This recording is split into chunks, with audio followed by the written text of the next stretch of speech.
السلام عليكم، واش راكم حبيباتي؟ ان شاء الله كامل تكونوا بخير وعلى خير. ان شاء الله لا فيديو ديالنا اليوم تلقاكم بخير نتوما والناس العزاز على قلبكم بزاف. واش راكم زينات؟ توحشتكم بزاف. اليوم ان شاء الله جيتكم بهذا الطبق الراقي اللي تقدروا تقدموه لضيافكم ولا حتى يعني تقدموه للعائله ديالكم، حاجه بريزونطابل شابه كما راكم تشوفوا. ما شاء الله يعني نقدروا نقولوا اقتصادي. المهم ما كاش حاجه اقتصاديه في هذا الوقت. ايا البنات، هنا في طنجره درت شويه ديال الزيت وحطيت صدر ديال الدجاج هنا كما راكم تشوفوا.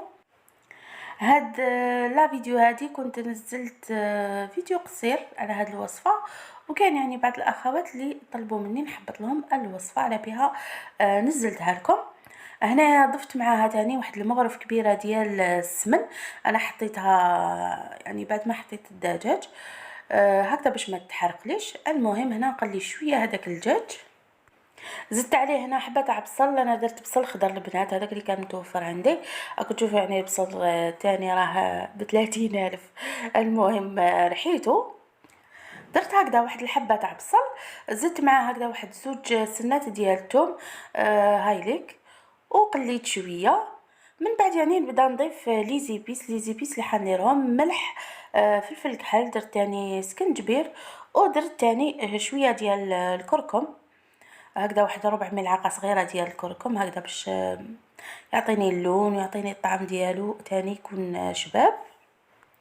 وقليت كل شيء البنات. تاني حطيت المعدنوس يعني المقطع هذاك حطيته تنحدف. المهم قليته ومرقته بالماء سخون، ونخليه يعني نغطيه نخليه حتى يطيب لي هذاك الدجاج. من بعد باش نحيه الدجاج يعني تم يطيب. تعرفوا يعني الدجاج ما فيهش الروح، راح يطيب لكم بالخف. هنايا بعد ما طاب راني نحي فيه نخليه يبرد قبل ما نرحيه. صراحه هذا الطبق هذا يبان لكم شويه كومبليكي في الاول، بصح والله يا البنات غير ساهل يعني. ان شاء الله الا جربتوه راح يعجبكم. هنا تاني ضفت الجلبانه.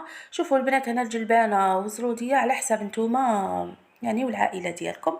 انا درت هكذا واحد مين باكاس يعني ماشي معمر، حنا يعني من الاول قلت لكم حنا عائله صغيره. هذه هي. وزدت هنايا حبه تاع زروديه اللي كنت مقطعتها ونخليهم يطيبوا. تقدروا يعني ديروا زيتون، تقدروا ديروا شامبينيون في بلاصه الجلبانه، يعني هذا لو شوا ديالكم. انا هاد الطبق صراحه البنات اكثرها نديرو بالزيتون والشامبينيون. مي هذه مثلا راني درت لهم بزاف اطباق ديال الزيتون والشامبينيون، فطلبوا مني نديره لهم بالجلبانه هكذا البنات. وصراحه خرج قوه بالجلبانه، عجبنا بزاف. هذاك الدجاج بعد ما برد انا رحيته غير في الاشوا. هاوليك شوفوا ما تخلوش يعني حتى يولي لكم هذاك الدجاج ديالكم مايه، خلوه هكذا محبب البنات. وهنايا عندي هذيك لاصوص، عندي واحد نص كاس ديال لاصوص اللي ضفتها عليه، وراح نبدا نكه هذاك الدجاج. هو اصلا طايب في لاصوص مي راح نزيد له. انا هنا درت له شويه ديال المعدنوس، ونبدا ندير له البيض. درت له في الاول 3 حبات ديال البيض، من بعد راني زدت له حبه. راح تشوفوا من بعد البنات. لازم هذا الخليط هذا يكون لكم شويه ليكيد يعني ما يكونش ناشف. دخلت يعني في الاول هذاك البيض مع هذاك الدجاج هكذا باش نشوف القوام. زدت هنا المكونات الجافه، درت زوج مغارف صغار يعني ديال خميره ديال الحلوى، وزدت معاهم واحد المغرف كبيره ديال لا شابلور. زدت تاني حبه بيض، يعني هاد الكميه خدات لي 4 حبات. شفت يعني الخليط شويه راه ناشف على بها كما قلت لكم في الاول. زدت له هاد الحبه الرابعه. هنايا الملح درت غير رشه خفيفه على جال البيض، وخلطت كل شيء. جبت هنايا بلا ديال الفوغ اللي كنت دهناته بالمارغرين ورشيته تاني بلا شابلور. من الاحسن البنات ديروا يعني هذه الكميه هذه في سنيوه ديال 25 على 25 سنتيمتر. انا ما كانش عندي هذه غير مستطيله، هذه 25 على 30. الفرن يكون شاعل على 180 درجه. دخلوه يطيب من تحت كي تشوفوا الاطراف ديالكم بداو يحمروا، شعلوا له من الفوق هكذا باش ياخذ لكم لون وينشف، يعني هذيك الوجه ديالو ينشف لكم. من بعد يعني بعد ما درتو يطيب نوجد لا كريم اللي راح نيطالي بها هاد لو بسكوي ديال البولي. عندي هاد الكريمه ديال بطوش معروفه، راح نحي منها 2 مغارف كبار. الكريمه هذه بزاف سهله. هاي ليك درت 2 مغارف كبار وزدت معاها مغرف كبيره ديال فروماج بلون. انا فروماج بلون ديروا واش حبيتو، يعني كريمه بزاف سهله ما فيهاش بزاف مكونات، تخرج بنينه تاني. انا الملح ما راحش نضيف له، راكم شفتوا يعني راح نكتفي غير بالملح ديال هذاك الفرomage. تقدروا نتوما تزيدوا، يعني الناس اللي تحب الملح بزاف تقدر تزيد. المهم درت غير فلفل كحل، ضربت هاد الكريمه شويه، طلعتها شويه. هاي ليك بعد ما طلعتها. المهم المكونات ديالكم يكونوا باردين، كي الكريمه اللي درتها وهذاك الفرomage. انا شوفوا البنات اختياريه، انا حبيت يعني يكون اللون ديالها شويه هكذا رايح للغوز. درت هنا شويه ديال الكاتشب، هاي ليك قطرات برك، نتوما تحكموا في اللون، يعني ما حبيتش هذاك الغوز اللي يبان بزاف هكذا. باش كي نديرها ونيت عليها هذيك الكريمه يعني تبان لي مع هذوك الطبقات. راح تشوفوا يعني كيفاش راح نديرها ان شاء الله. المهم شوفوا تبدل اللون ديالها، ولات هكذا في الغوز كلير كلير برك. المهم نتوما ولو شوا ديالكم، تحبوا تخلوها هكذاك بيضه. انا ندخلها للفريجيدير لو طون، يعني هذاك البسكوي هاوليك بعد ما طاب خليته برد مليح. شوفوا الوجه ديالو انا حمرته مليح، شوفوا ما شاء الله. نبدا يعني بعد ما برد لي مليح، لازم يبرد البناته. ايطاليتو كامل هنايا بهذيك لا كريم هاي ليك.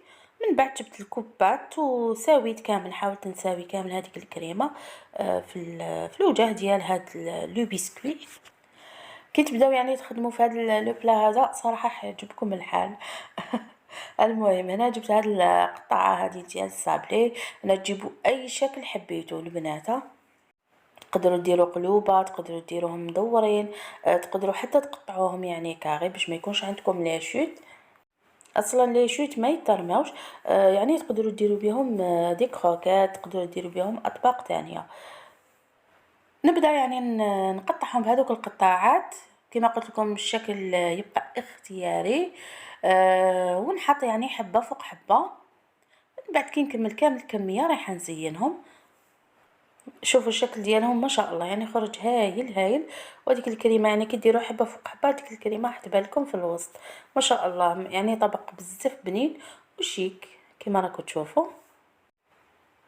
هاي لك تقدروا حتى تقولوا يعني الاطفال ديالكم يساعدوكم في هذا الطبق هذا. شوفوا حطيت حبه فوق حبه نسقمها، وهاي لك من بعد نزيد نزينها من الفوق. راح تشوفوا يعني حندير لها تزيين هنا بهاد لو فرomage. هنا ديروا واش حبيتوا، ديروا هاد الاورانج ولا هاد الجون هذا. انا راح نخدم بهاد الاورانج. عليك يعني نحل هادوك لي ساشي ديالهم، راح نخليهم فيهم ونقطعهم بنفس القطاعات هكذا باش يجوني سوا سوا. هاوليك يعني مع هذيك الكريمه سي بون، يعني راح يلصق لكم فاسيلمون هاد الفرomage. وهاي ليك الحبه كيفاش خرجت. انا زدت لهم تاني وزدت زينتهم من الفوق بلي بيك. عندي هاد لي بيك كنت مقطعه فيهم فرomage روج، وعندي شريحه ديال الليمون. تقدروا يعني ديروا لا كان عندكم طوماط سوريز ولا تقدروا ديروها، ولا حتى الزيتون، زيتون خضر بيان سور. هاي ليك شفتوا الحبه ما شاء الله هايله.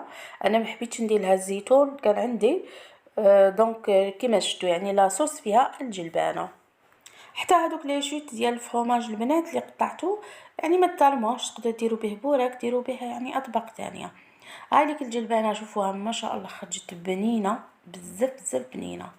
المهم هنايا جبت طبق التقديم، فرغت هذيك الجلبانه قبل. هاي ليك الجلبانه مع هذاك اللون ديال الزروديه، صراحه عطالها منظر هايل.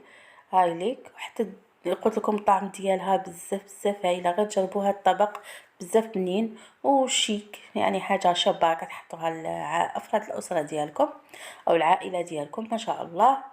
هامليك يعني الحبيبات خرجوا لي صراحه، خرجوا لي واحد اخرين ما حطيتهمش كامل. نبدا نستف هذوك القطع هكذا فوق هذيك الجلبانه بزاف خرج هايل بالجلبانه، يعني عجبنا بزاف في الدار الطعم ديالو.